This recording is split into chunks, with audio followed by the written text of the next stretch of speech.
Hey, what's going on, everybody?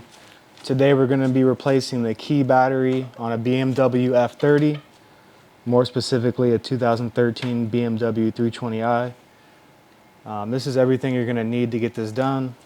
Got a Duracell 2450 here. I would recommend a Duracell or Energizer battery, and then just something to dig the old key out. Here I got a flathead screwdriver. All in all, it should take you less than 5 minutes. Let's get started. Alright, so first thing we're going to do is press this button, pull the key out, and we're going to look for this tab right here. We're going to get our tool, apply a little bit of pressure, pop that open. Now we're going to get our tool again, pry this old battery out. Going to get our new battery, make sure it looks like this. Plus side up, key fob like this. I'm going to slide it in that left side, press down on all the corners. And take that cover, slide it right back on, and push.